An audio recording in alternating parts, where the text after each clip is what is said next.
2ஆம் இடத்து அதிபதி அவரு 4ஆம் இடத்துக்கு போறார். அப்போ உங்களுடைய செல்வத்தை என்ன பண்ணணும் அப்படின்னா, சொத்து அதுல இன்வெஸ்ட்மெண்ட் பண்ண வேண்டிய காலம் இது.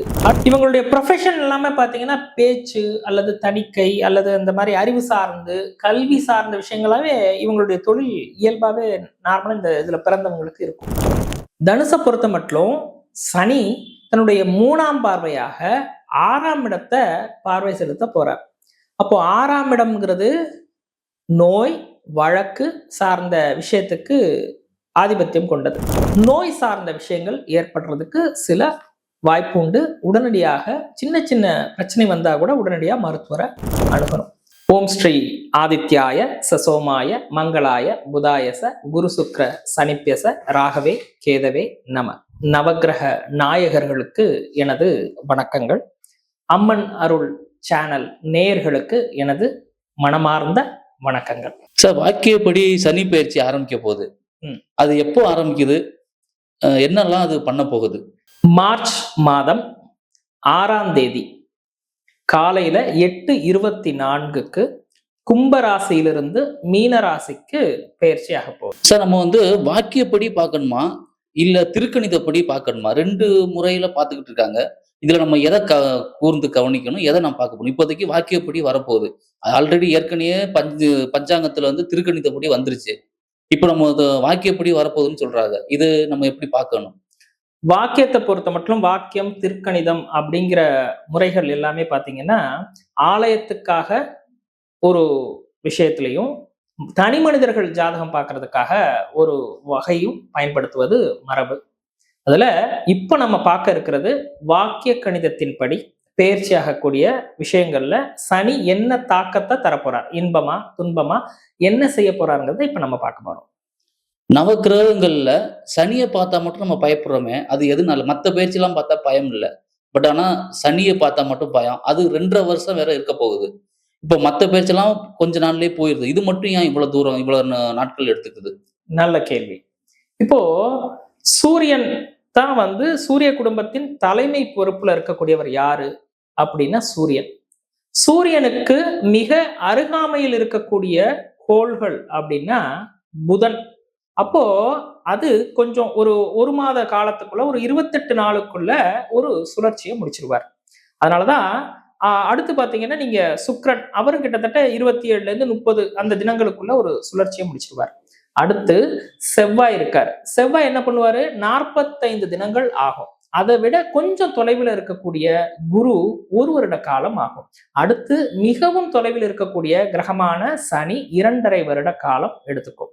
இதுதான் அந்த கால அளவுக்கு வேறுபடுவதற்கான காரணம். ஒரு தனி நபருக்கு சனி பயிற்சி எப்போ ஸ்டார்ட் ஆகும், எதனால அவருக்கு சனி பயிற்சி ஸ்டார்ட் ஆகுது?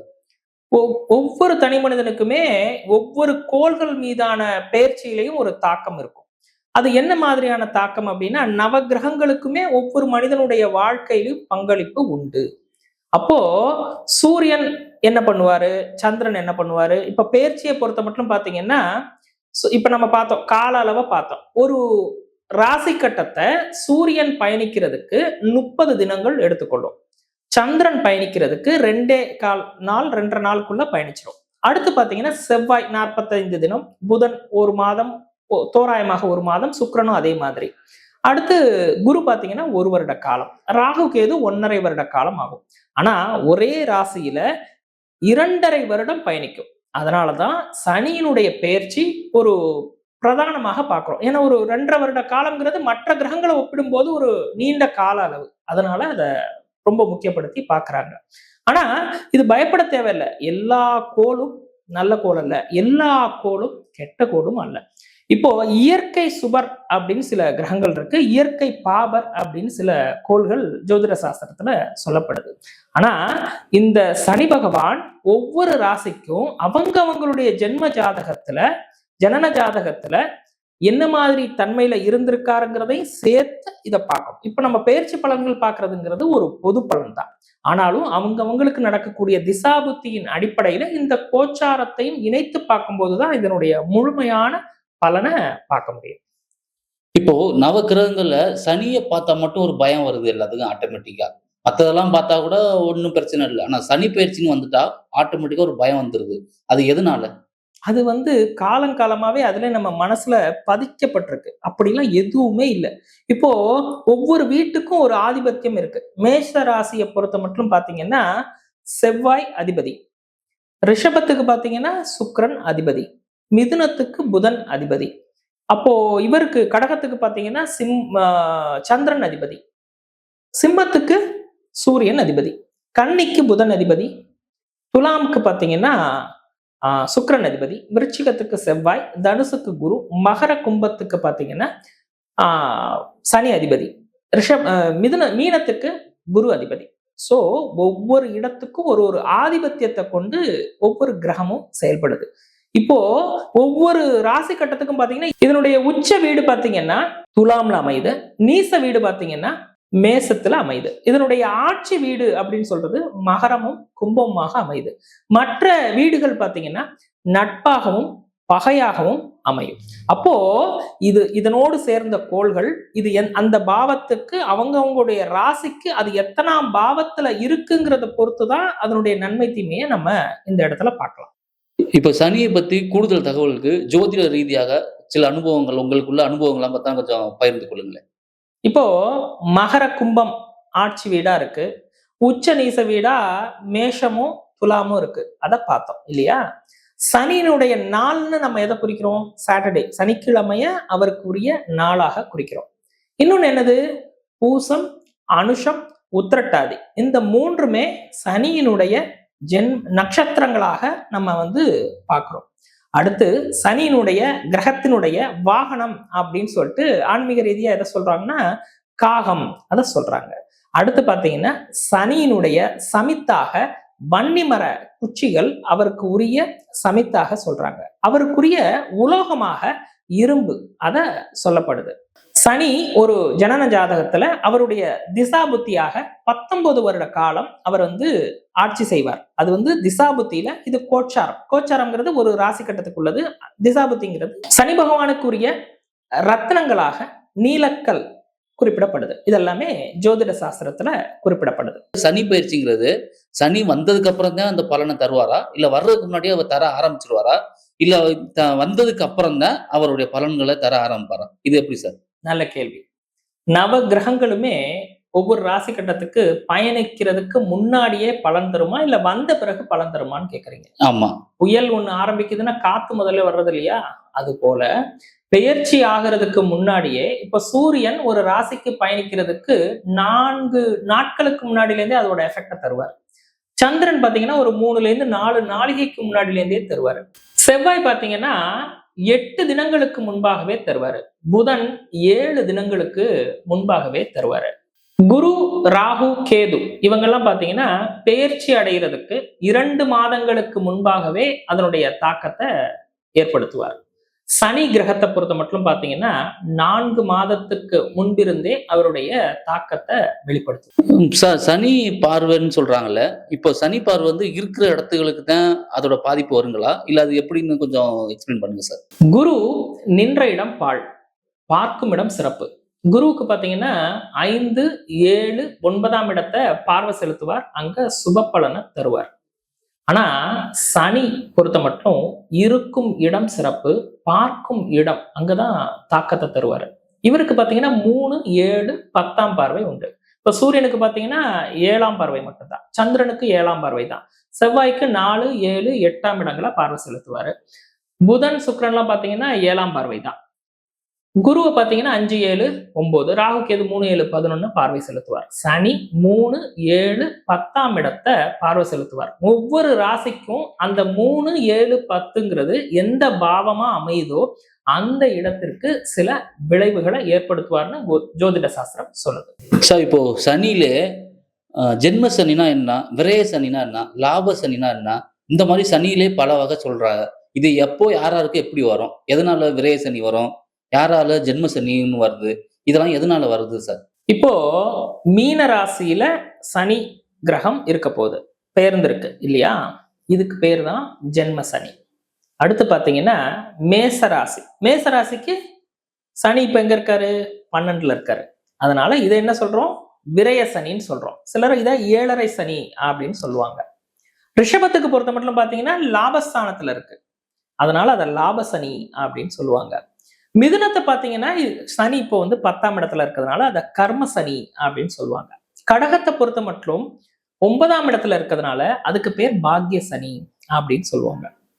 சிம்மத்தை பொறுத்த மட்டும் 8ஆம் இடத்துல இருக்கிறதுனால அஷ்டம சனி அப்படின்னு சொல்லுவாங்க. கன்னியை பொறுத்த மட்டும் பாத்தீங்கன்னா 7ஆம் இடத்துல சனி இருக்கிறதுனால அத கண்டக சனி அப்படின்னு சொல்லுவாங்க.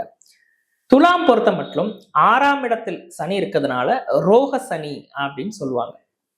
விருச்சிகத்திற்கு பொறுத்த மட்டும் 5ஆம் இடத்துல சனி இருக்கிறதுனால பஞ்சம சனி அப்படின்னு சொல்லுவாங்க. தனுசை பொறுத்த மட்டும் 4ஆம் இடத்துல இருக்கிறதுனால அர்த்தாஷ்டம சனி அப்படின்னு சொல்லுவாங்க. மகரத்துக்கு பொறுத்த மட்டும் 3ஆம் இடம் சகாய சனி அப்படின்னு சொல்லுவாங்க. கும்பத்தை பொறுத்த மட்டும் 2ஆம் இடத்துல இருக்கிறதுனால இது 7.5 சனி முடியக்கூடிய காலம் அப்படின்னு சொல்லிட்டு பாத சனி அப்படின்னு சொல்லுவாங்க. 12 ராசியில சனி எங்க இருக்காரோ அதற்கு ஏற்ப அதற்கு ஒரு பெயர் வைத்திருக்காங்க ஜோதிட முன்னோர்கள். தனுசு ராசிக்கு இந்த சனி பயிற்சி எப்படி இருக்கும்? தனுசு ராசியை பொறுத்த மட்டும் பாத்தீங்கன்னா காலபுருஷனுக்கு 9ஆம் இடம், இது ஒரு நெருப்பு ராசி. அடுத்து பாத்தீங்கன்னா கேளாமல் உபதேசம் செய்யாதேம்பாங்க. கேட்டாலும் சரி கேட்கலனாலும் சரி உபதேசம் பண்றது இவங்களுடைய இயல்பாவே இருக்கும். பொதுவா மத ரீதியான நம்பிக்கைகள், ஆன்மீகம் மற்றும் அடுத்தவங்களுக்கு வழிகாட்டியா இருக்கணும்னு நினைக்கக்கூடிய குணம் கொண்டவர்கள் இந்த தனுசு ராசிக்காரர்கள். இவங்களுடைய ப்ரொஃபஷன் எல்லாமே பாத்தீங்கன்னா பேச்சு அல்லது தணிக்கை அல்லது அந்த மாதிரி அறிவு சார்ந்து கல்வி சார்ந்த விஷயங்களாவே இவங்களுடைய தொழில் இயல்பாவே நார்மலா இந்த இதுல பிறந்தவங்களுக்கு இருக்கும். இந்த ராசியை பொறுத்த மட்டும் பாத்தீங்கன்னா தனஸ்தானாதிபதியாகவும் தைரியஸ்தானாதிபதியாகவும் இருக்கக்கூடியவர் சதுர்ஸ்தானம் அப்படின்னு சொல்லக்கூடிய 4ஆம் இடத்துக்கு வர்றார். அப்போ இத என்ன சொல்றாங்க, அர்த்தாஷ்டம சனி அப்படின்னு சொல்றாங்க. அஷ்டமம்னா 8, அர்த்த அஷ்டமம் அப்படின்னா அதுல பாதி 4ஆம் பாவம். இதுவுமே பல பேர் பயப்படுறாங்க, ஆனா பயப்பட தேவையில்லை. 2ஆம் இடத்து அதிபதி அவரு 4ஆம் இடத்துக்கு போறார். அப்போ உங்களுடைய செல்வத்தை என்ன பண்ணணும் அப்படின்னா சொத்து அதுல இன்வெஸ்ட்மெண்ட் பண்ண வேண்டிய காலம் இது. அடுத்து என்ன பண்ணணும், நிறைய கல்வி சார்ந்து பயிலணும், அதுக்கான காலம் இது. உங்களுடைய தனத்தை உங்களுடைய தாயார்கிட்ட தரணும், அதுக்கான காலம் இது. அடுத்தது உங்களுடைய வாகனங்களுக்கு கொஞ்சம் உங்களுடைய பொருளாதாரத்தை செலவு செய்ய வேண்டிய காலம். செலவுன்னு சொல்ல முடியாது, இன்வெஸ்ட்மெண்ட்டுக்குரிய காலம். அடுத்து 3ஆம் இடத்து அதிபதி 4ஆம் இடத்துக்கு போறார். அப்போ 3-4 அப்படிங்கிறத சேர்க்கை நடைபெறுது. 3-4 சேர்க்கைன்னா என்ன, உங்களுடைய இளைய சகோதர வர்க்கம், சகோதரி வர்க்கம் இவங்க எல்லாமே பாத்தீங்கன்னா இந்த இடத்துல உறவு ஸ்தானத்துல வர்றதுனால கொஞ்சம் பிரிந்திருந்தாலும் கொஞ்சம் சேர்வதற்கான காலமாக இது இருக்கும். அடுத்து என்ன, இதனுடைய பார்வை பலன். தனுசை பொறுத்த மட்டும் சனி தன்னுடைய 3ஆம் பார்வையாக 6ஆம் இடத்தை பார்வை செலுத்த போறார். அப்போ 6ஆம் இடம்ங்கிறது நோய் வழக்கு சார்ந்த விஷயத்துக்கு ஆதிபத்தியம் கொண்டது. அந்த இடத்துக்கு போகும்போது வழக்க சந்திக்கக்கூடிய காலமாகவும் இது அமைய வாய்ப்பு உண்டு ஒரு சிலருக்கு. அடுத்து நோய் சார்ந்த விஷயங்கள் ஏற்படுறதுக்கு சில வாய்ப்பு உண்டு. உடனடியாக சின்ன சின்ன பிரச்சனை வந்தா கூட உடனடியாக மருத்துவரை அணுகணும். எதிர்ப்புகள் அதுவும் வரும், அதுதான் வழக்கு, அந்த மாதிரி வருதுன்னு வச்சுங்களேன். அடுத்து சனி தன்னுடைய 7ஆம் பார்வையாக 10ஆம் இடத்தை பார்வை செலுத்துறதுனால திருமணம் ஆனவர்களுக்கு மாமியாரோடு சில கருத்து வேறுபாடுகள் வர்றதுக்கு வாய்ப்பு உண்டு. தொழில் ஸ்தானத்துல சீனியர்ஸ் அவங்களோட மூத்தவர்களோட உங்களுக்கு சில சச்சரவுகள் ஏற்படுறதுக்கு வாய்ப்பு உண்டு.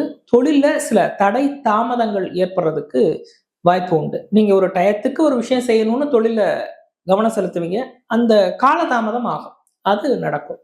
அடுத்து பாத்தீங்கன்னா சனியினுடைய பார்வை ராசிக்கே விழுவுது. இப்ப ராசியாதிபதி குரு அங்க இருந்துட்டு இது பாக்குறதுனால இப்ப தற்காத்துக்கலாம். ஆனா ஒரு 6ஆம் மாசத்துக்கு பிறகு குரு நகர்ந்துட்டாருன்னா அந்த காலகட்டத்துல பாத்தீங்கன்னா உடல் நலத்துல ரொம்ப கவனமா இருக்க வேண்டிய காலகட்டம். கொஞ்சம் சோம்பேறித்தனங்கள் அதெல்லாம் வரும். உடனே நீங்க அந்த யோகாசனம் பண்ணி உடல் ரீதியாக உங்களை நீங்க மேம்படுத்திக்க வேண்டிய காலம். யோகாசனாஸ் பண்ணலாம், கொஞ்சம் வாக்கிங் போயிட்டு வரலாம். இதெல்லாம் தனுசு ராசிகள் இப்போ பின்பற்ற வேண்டிய பயிற்சி காலத்தில் பின்பற்ற வேண்டிய விஷயங்கள். சரி, அடுத்து தனுசு ராசிக்கு என்ன பரிகாரம், இதுதான் உங்க அடுத்த கேள்வி. தனுசு ராசியை பொறுத்த மட்டும் பாத்தீங்கன்னா, சித்தர்களுடைய ஜீவ சமாதி, மகான்களுடைய ஜீவ சமாதிகளுக்கு சென்று வழிபாடு செய்வது, தியானம் செய்வது, தத்துவ ஆசான்கள் இருப்பாங்க இல்லையா, அந்த நூல்களை படிக்கிறது இந்த பயிற்சி காலத்துக்கு சிறந்த ஒரு வழிகாட்டுதலாக இருக்கும்.